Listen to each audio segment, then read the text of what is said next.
Roy here, and welcome again to another edition of the Right Has Left a podcast. I am your host, Roy Garton, and each and every week on these podcasts, we talk about everything Trumpism, from what's going on in the Trump White House to the Republican Party, and yes, we even discuss the Democratic Party as well when need be, because they are always in the news as well. So let's go ahead and get started right off with some breaking news before we get into the crux of what I want to talk about on these podcasts. And that is going to be starting off with the discussion of naming a new aircraft carrier after this gentleman. And this gentleman is Doris Miller. He was a hero during World War II. If you've watched a lot of Pearl Harbor attack movies, Pearl Harbor, of course, was the first base attack by the Japanese back in the early 1940s. He was the guy that took over a machine gun and without any training, and started shooting down Japanese Zeros. Now, what is sad about this, and this gentleman had won the second highest Navy award that you could get. Well, Navy leadership, although they already previously said that they're going to name an aircraft carrier after him, well, now they're discussing renaming a Navy aircraft carrier after President Donald Trump, according to two U.S. officials. Now, the ship, which is still under construction, has been set to be named the USS Doris Miller in honor of this enlisted sailor. As I told you, was using an anti-aircraft gun during the attack on Pearl Harbor, and he had no training on it. He was just a mess attendant, and of course, he has been portrayed in many, many movies. And he was the first black service member to receive the Navy Cross, the Navy's second highest honor. So, again, you're seeing our military probably under pressure from Pete Hegseth to name this aircraft carrier the USS Donald Trump, because, by God, we got to have everything legacy to Donald Trump to keep feeding his ego. You know, the hell with this black sailor who sacrificed his life for not only himself, but the other people who were under attack at that time period by the Japanese. He's black and he doesn't count. But Donald Trump, he counts because he's white, privileged, and everything should be named after him. It's his legacy. So, again, I would encourage you to write to your congressional staff and to your U.S. Senate and even to the surviving veterans who are still alive, and there's very, very few of them that have are Pearl Harbor survivors, who would take off their hats in a heartbeat to this gentleman who, sacrificed his life and everything else for the protection of that base. And he is duly honored to have an aircraft carrier named after him. Anybody, especially him. And you saw in that picture Nimitz giving him that award. And it's just disgusting and heartbreaking that Donald Trump has to have his name stuck on everything that is not nailed down. And a gentleman like this, who has long since passed, deserves that honor, and they can't even find the time of day to give him that honor of naming an aircraft carrier after him. But anyway, we'll see what happens. But, things can change if you, the American people, speak up. And that's what it's going to take. Otherwise, you know damn well that Pete Hegseth and everybody else are just going to continue on this pathway to, honor Donald Trump and make sure everything in every monument or somehow, somewhere in every state has his name stuck on it. So, anyway, moving on. Another thing that is raising eyebrows is the inaugural Freedom 250 Grand Prix race, which happens this weekend, and Fox Sports will be covering it. That thing is going to cost $35 million plus to be put on. And they've already, of course, repaved many of the Washington, D.C. Streets to hold this thing because of the weight of the race cars. Now, they say that the A majority of the bills are being paid directly by IndyCar and owner Roger Penske and the Penske Corporation, while local security and logistical infrastructures are being supplemented by federal emergency and special events funds managed through Washington, D.C., at a cost breakdown of over $35 million, making it one of the most expensive stops on the IndyCar calendar. And of course, when I mention that particular figure, that's you, the taxpayer, that's flipping the bill on that one. All of that to have a bunch of race cars going around Washington, D.C. monuments. Now, $3 million was spent specifically on upgrading those local road services that I just talked to you about. And of course, again, that's those special city funds to take care of that portion. Now, they also have to utilize a federal emergency planning and security fund for heavy security in case President Trump, which is rumored, is he's going to lead off the race by being in the Beast. And they gave him a special ceremonial helmet for that. He's going to look like a goofball. Right? Anyway. So, and of course, they are saying that any excess of funds will be donated to Washington, D.C. local charities. I would really do a follow-up on that particular part if, in fact, they're going to do that. Now, even though it's being broadcast on Fox Sports, you know for Trump there's always got to be something in it for him, no matter what he does. Of course, there are special VIP sections that people are going to be paying a pretty penny for. Well, pennies don't exist anymore. That's right. Being paid a pretty quarter for to have those seats, and there are celebrity venue seats for that. As we all know, everything else that Trump has done for the 250 celebration has gone down the tank and failed. This particular event, I think, will be one that will probably be well attended because you got those people out there who like race car events, and especially since Fox Sports is carrying it, and it is a very unique spectacle. So, again, I'm sure this may be worth watching to make sure because I tell you right now, they are going to be going at high speeds, but not the high speeds they possibly could on a oval racetrack because of the monuments and the protection of the people who are going to be watching it, because all they got is just fences around them. So I pray to God there is no serious accidents. And, of course, you're going to have Budweiser out there with our $12 12-ounce beer cans that you could purchase and other paraphernalia that will be available for you to purchase if you are in person at that event. And, of course, you will have the ability to watch it from afar if you can get into the VIP section. So, very, very interesting on how that is going to go down.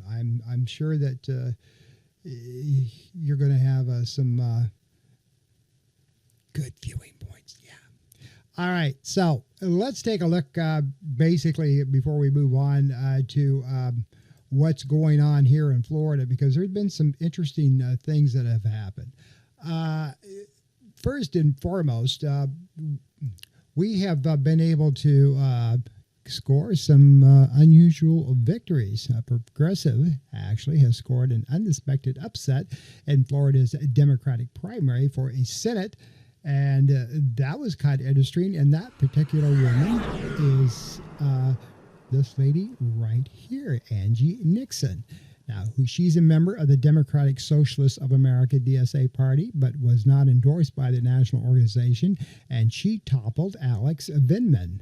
And Alex Vindman, of course, even though he lost, he's already behind her and going ahead and, perhaps see if he can do some campaigning for her, because even though he's a Democrat and she's part of the DSA movement, they have bonded together. Now, Florida Democrats are warning national members, hey, don't abandon the state of Florida because it possibly could be flipped. And this woman is already on the warpath. And I don't mean that like aggressively, but what I'm saying warpath is she's already out there campaigning, knocking on doors and trying to, get the votes out. And she is well liked, especially up in the Jacksonville area, which is part of her district. She is a state of Florida representative already.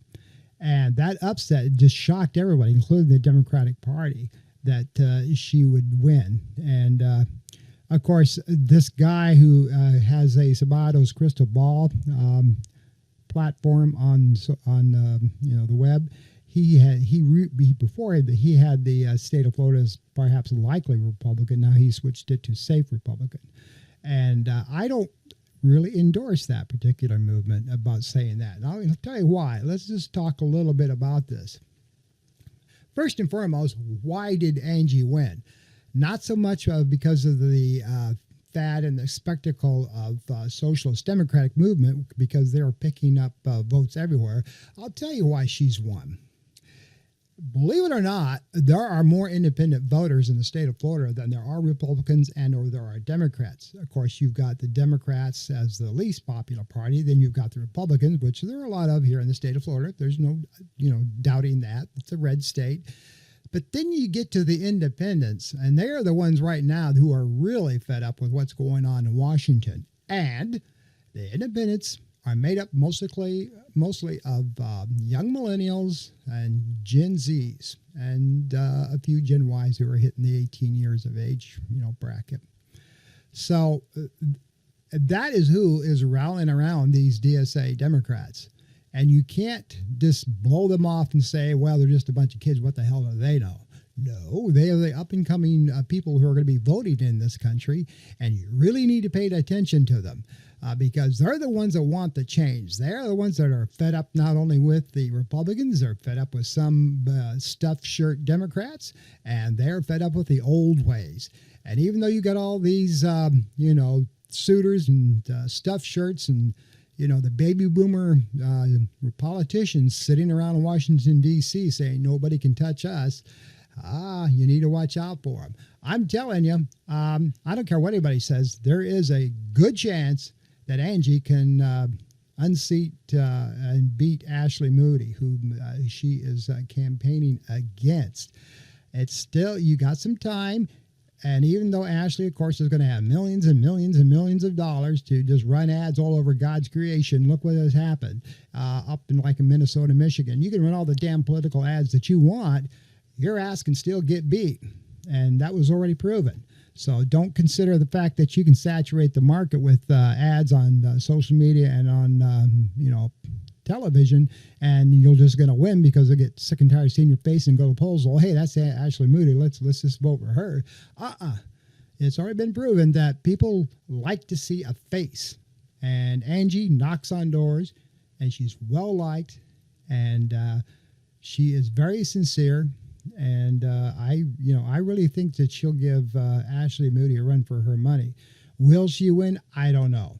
But I don't think that people just need to play this off like, well, she's a DSA Democrat, so this thing's over with. I would call bullshit on that because you just have no idea. Now, let's move on to what else happened during the primaries. Donald Trump also suffered a pair of losses in the Florida primaries and another one in Wyoming this past Tuesday, as three of his endorsed candidates were defeated in key primaries, showing the limits of his influence with staggering approval numbers. When I say staggering, I mean they are going down. Now, one of those people that he got his hind end beat by was this gentleman, Corey Mills. He is done and over with. Now, what happened with Corey is not only did he get beat, but of course he is under investigation for many, many crimes, including assault and battery and a few other things that have been going on with him. So he also got pissed off. Here, I should bring up this something. Here in Florida, he got caught going through some people's mail when he was trying to do some door knocking. It didn't work out too good for him. So the Ring camera caught him doing that. So And of course, Donald Trump, he lost his endorsement at the very end. In fact, it was said that, somebody called Trump or Trump called to Corey and said, you really need to get out of this race. And this just didn't happen. So who beat Corey? Mills? Well, the gentleman on the right, Ryan Elijah, he won by double digits. And he was actually one of the among the president's strongest supporters in Congress since he first was elected in 2022, but he has faced mounting controversy amid a House Ethics Committee probe in his conduct, and that I'm talking about Mills right now. And so this is what's going to be your battle now. Ryan Elijah is going to be going against Bale Dalton in the District 7 area, which Mills originally represented. And keep in mind that he has not been arrested or charged with a crime, but an ex-girlfriend of his was granted a restraining order against him for harassment last fall. And then he also got in trouble in Washington, D.C. And another thing that's going on here that I kind of want to talk about, because this is also just kind of breaking here in Florida. So Mike Hartopoulos, who endorsed Elijah, whom I just showed you on the screen earlier this month, that he won. He was doing some behind-the-scenes stuff, which even fellow Republicans were saying is a little sketchy about getting Mills out of there, because Mike said that I said we need to save this seat because it is vulnerable if we don't, because we need to keep the House. So he was doing some behind-the-scenes politicking and getting some other people there to support this other gentleman on the right there, Ryan, and he's brand new. He's a former newscaster. This guy has absolutely zero political experience, but they got him elected to get the other guy out. What he was doing in Washington was campaigning and getting some key people to support Ryan, and that did happen, and to get Mills out of there. And it worked. But like I said, there are some mainstream Republicans who are really upset at Mike Hartopoulos for doing that, and thought it was kind of cagey the way he went about it. So whether this is going to work or not, I have no idea, because a lot of people also haven't heard of Bale Dalton, but he is a he's a veteran. He has fought for our country. He's also doing some campaigning, and his numbers are starting to tick up too. So it'll be an interesting race this fall, how that goes about, whether or not he will win. Now, of course, another thing that's going on here in Florida, is Brian Donalds and the Jolly race. Both of them won their respective primaries and are going to go on into November to see who is going to win that. Again, a lot of people like Jolly. His name is very familiar here in the state of Florida, where Brian Donalds also has some baggage too. He's had some criminal activity against him when he was much younger. Not to say that's going to affect anything, but we will see how that goes down the road, whether or not either one of those candidates are going to make it. So, like I said, Trump, like I said, a lot of his people he was endorsing didn't make it. And that's because Trump's popularity is starting to dwindle. And a lot of these people that, are beginning to say, do I really want my name attached to Donald Trump when I run in my respective race? Is having his name endorsing me really going to work? Now we're talking about Darlene Graham. She actually had a debate, which she did very, very poorly in, because she's so new to this, and she basically got trounced by her opponent in the debate. She's the sister of her late brother, Lindsey Graham, and even though she's very popular, she's going to be facing Ralph Norman in a runoff. So we'll have to see how that goes. Now let's go back on up to the national scene again. Then I talked about those little brief headlines, and going back to the Iran war. Now, Donald Trump more than once has declared that the U.S. is in control of the Strait of Hormuz, and Iran, of course, denies that, and he wants to make it a U.S. possession, which will never, ever happen. I don't care what he shoots out of his mouth. And how he would make that a U.S. territory is beyond me, but that's basically what he said. And as you're well aware of, the Strait of Hormuz is still the main package prize in this entire thing. And so far, the Iran war continues to go on and on and on. Trump has now said he's going to do more larger scale economic sanctions against Iran and to keep the strait shut down. And anybody that helps Iran, in his viewpoint, is considered an act of war. He's also said he's increasing economic sanctions now at the same time against Cuba, which is another little prize that he wants to take away. And he's signing all these ridiculous executive orders to do that. So, again, nobody sees any end in sight for Iran. And the longer it goes on, it's just dragging down the Republican Party more and more and more.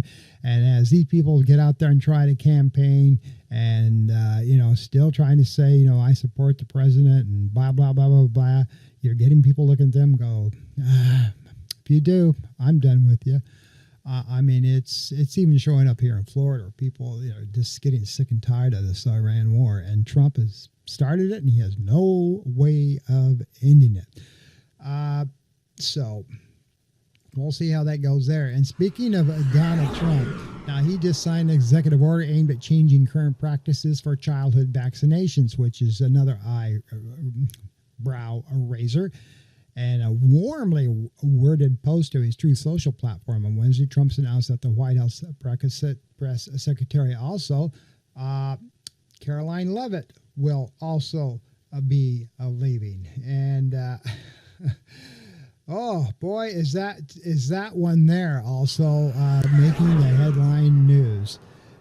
Caroline Leavitt. Now, everybody is shocked that she is leaving. And I talked to you earlier on my previous podcast about why we all think she's leaving. It was because she was left behind on the older Air Force One when Trump and his little friend, Angie, and not Angie Nixon, I apologize, his little printer lady, escaped on the little food carrier truck to transfer to another aircraft to get away because of a possible Iranian threat on the old Air Force One. As you know, Caroline Leavitt, the press corps, and Secretary of State Marco Rubio was left on that aircraft.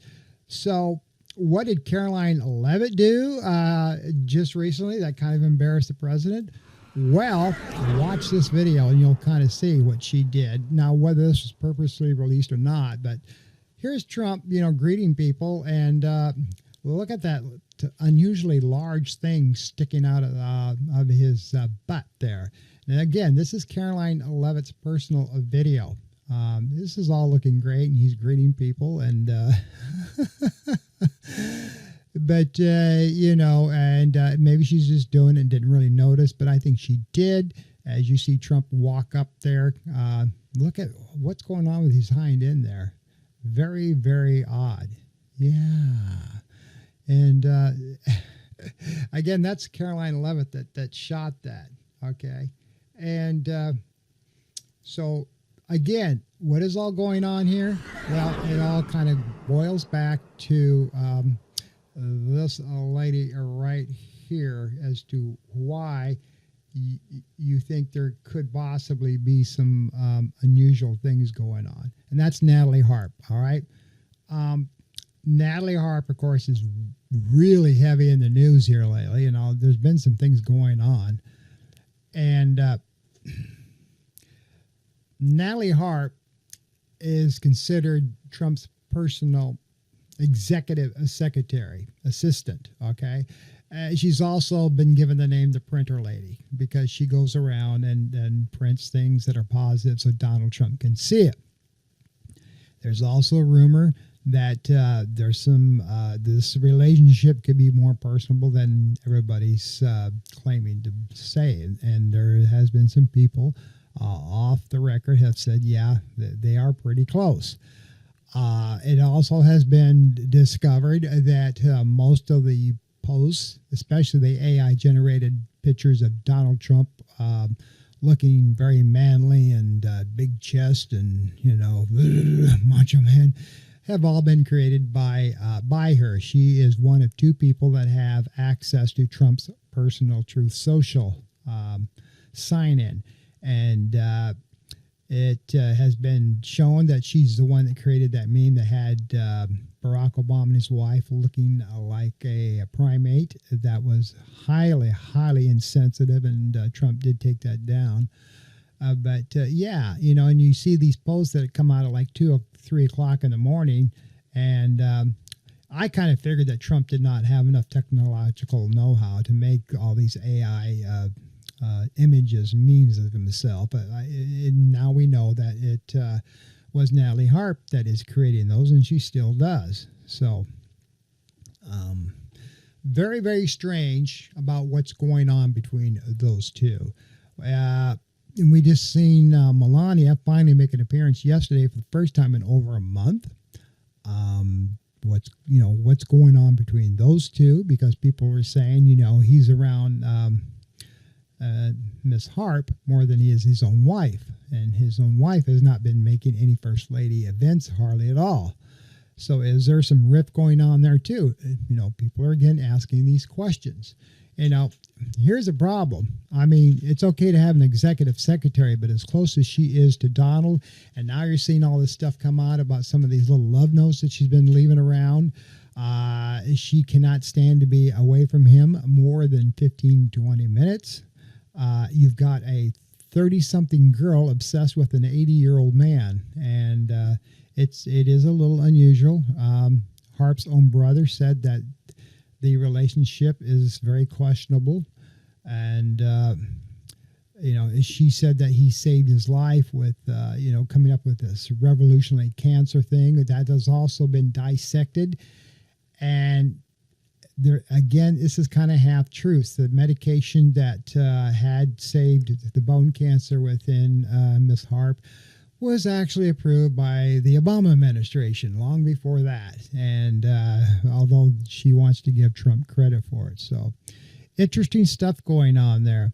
And of course, as we now know that the aircraft carrier Abraham Lincoln is finally on its way back to U.S. docks to get the sailors off of that ship and get cleaned up and refurbished. Trump continues to increasingly put his thumb on the scale by wading more into the designs of U.S. aircraft carriers. As you know, he wants to return the catapult ramps back to steam operated. And now he is backing some seismic changes, designs that would increase construction costs and scramble timelines to complete the builds of these new aircraft carriers. The president has ordered a return to steam catapults, as I just told you about, on the Ford-class aircraft carriers. And the U.S. Navy is conducting a review to consider possibly moving the multi-story aircraft carrier's command center tower towards the middle of the vessel. Industry experts believe Trump's aesthetic concerns will not be implemented in the long run as the current aircraft carrier's build is underway. One of those, of course, as I just talked to you earlier, was supposed to be dedicated to the black gentleman that, did tremendous service in Pearl Harbor. And one of those carriers, now they want to name the USS Donald Trump. And so they suggest that the Navy officials either will convince Trump that the newer electromagnetic aircraft launch systems and the advanced weapons elevators on the warships are the way to go, or will wait him out until he's out of office. And not sure what they're going to do. Yeah. And, I forgot to mention. I really did. Let's go back to this thing with Natalie Harp. Just real quickly, because I forgot to mention this. Did you know that this young lady has been working for more than a year beside Donald Trump without a security clearance? And she started it as soon as Trump put her on board, and then she quit doing it. And now I guess she has been forced more or less to go ahead and finish putting that security clearance through. But she has been working for more than a year right there in the White House without a security clearance and seeing all of these classified documents and, working right next to President Trump. And I'm sure President Trump, since he likes to be flattered, has been talking to her about everything and anything in the entire world that, has to do with our national security. And it's kind of funny because you got, as you know, there's a lot of rift going on between him and Ossoff of Georgia. And he says, he golfs and trades stocks and he doesn't want to do the job. He wants to build his ballroom and travel with Natalie on their apparently defenseless flying palace, which was gifted to them by Qatar. And, of course, that clip went very much all over social media. So, and, of course, Trump calls John Ossoff names as well. And little Pee Wee Herman's what he calls him. But it's interesting that these two go back and forth. And he's, finally you got a Democrats actually getting under the skin of Donald Trump. And it's kind of funny. But the security clearance thing that she does not have is extremely serious. Because not everybody really knows what's going on with Natalie. They know that she gave that speech about her bone cancer, and that's understandable. And we wish her the best of luck. And it looks like she's done a lot of recovery. You never want to wish ill will on anybody, but not having security clearance and her closeness to Donald Trump and the notes that she's been leaving around, that there is a problem. Because the Secret Service, and they've admitted this, the Secret Service do not know how to handle her. They don't. Because damn well if they tried anything with her, Trump would have blow a gasket. So, and you can see wherever Donald Trump goes, Natalie's right there. I mean, no matter where he travels, Natalie is right there by his side, if not, about 10 feet back. And it's obvious she's up at 2:00 in the morning making these memes. We don't know where she's staying or, what goes on in the middle of the night after everybody's, put down for the evening. So it's interesting. And, I don't know. It's scary as all hell, with this girl as far as national security. The other thing that's been going on in the news, of course, Donald Trump, he cast his mail-in ballot for Florida after he already said limits on mail-in voting should be done. But for him, of course, that's different. He even defended himself when he did the mail-in ballot by saying, I get to do it because I'm the president. So, the hell with everybody else, but I get to do it because I'm the president. So just get off my back. If I want to do ballots by mail, I'm going to do it. But the rest of you cannot do it. But I can do it because I'm the president. So people are getting raising eyebrows about that. And the other thing big in the news is, of course, our now Attorney General, Todd Blanche, because he refused to say if the Department of Justice would always act independently of the White House, what they're supposed to do according to our Constitution, because, again, Trump appointed him and Todd Blanche is Trump's little buddy, and as everybody on the cabinet is in the White House, if you're going to serve the President of the United States, you will serve him hell or high water. You will lick his boots, and you will do what I say. And when I say jump, you will say how high, Mr. President. So, of course, Blanche went on to say in that interview that, what I really mean is if Donald Trump would expect me to tell him no if I believe that's what should be, if the two disagreed on a legal matter. So instead of saying I serve the president, not the American people, but, I would tell the president no if I felt that something couldn't be done. Pam Bondi told the president no. What happened to her? She got fired. So there you go. But anyway, when he was on NBC News Meet the Press this past Sunday, the network's White House correspondent Kristen Welker asked the 52-year-old whether the DOJ should always act independently of the president, which you're supposed to do. And, of course, he said, there's a big difference between saying we will always do our job and investigate any case and act independently of the White House. That's what, Todd Blanche said. So Interesting stuff there, huh?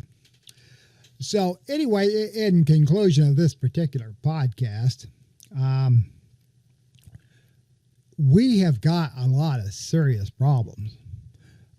We've got serious problems with our Navy personnel and the Marines that are on our aircraft carriers.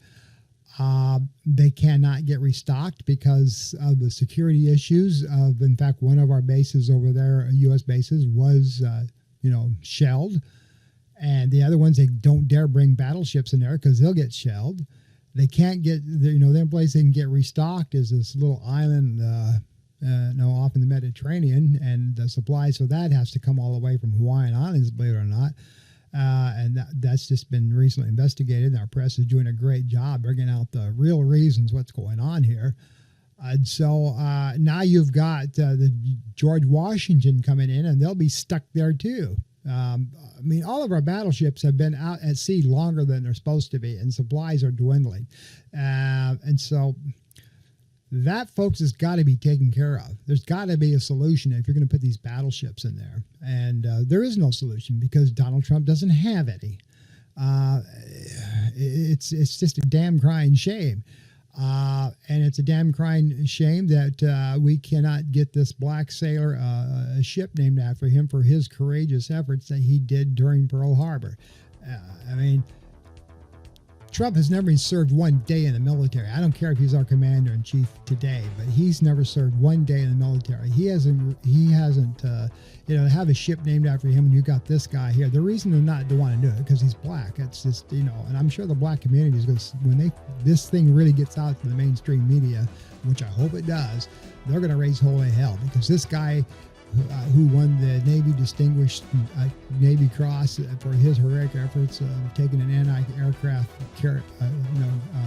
machine gun and shooting down Zeros and risking his life like he did to save his other fellow sailors, no matter what the color of their skin was. This guy deserves a ship named after him. What a great legacy that would be. But again, you got the white privilege. You say, we can't do that. He's black. Can't do that. Well, name it after President Trump. He's great. So anyway, and this thing with Natalie Harp and not having security clearance is a hell of an eyebrow raiser. As close as she is to the president, and all the things that she has heard and seen, I cannot believe that. People were shocked when they found out she never had any security clearance, and she's right by the guy's side day and night, almost 24/7. You can say when these memes come out on his Truth Social. So. Anyway, that's the news for this week, ladies and gentlemen. I hope you have a great week. And if not, you try to have a safe and good week. Until then, this is Roy Garten. You have a great day.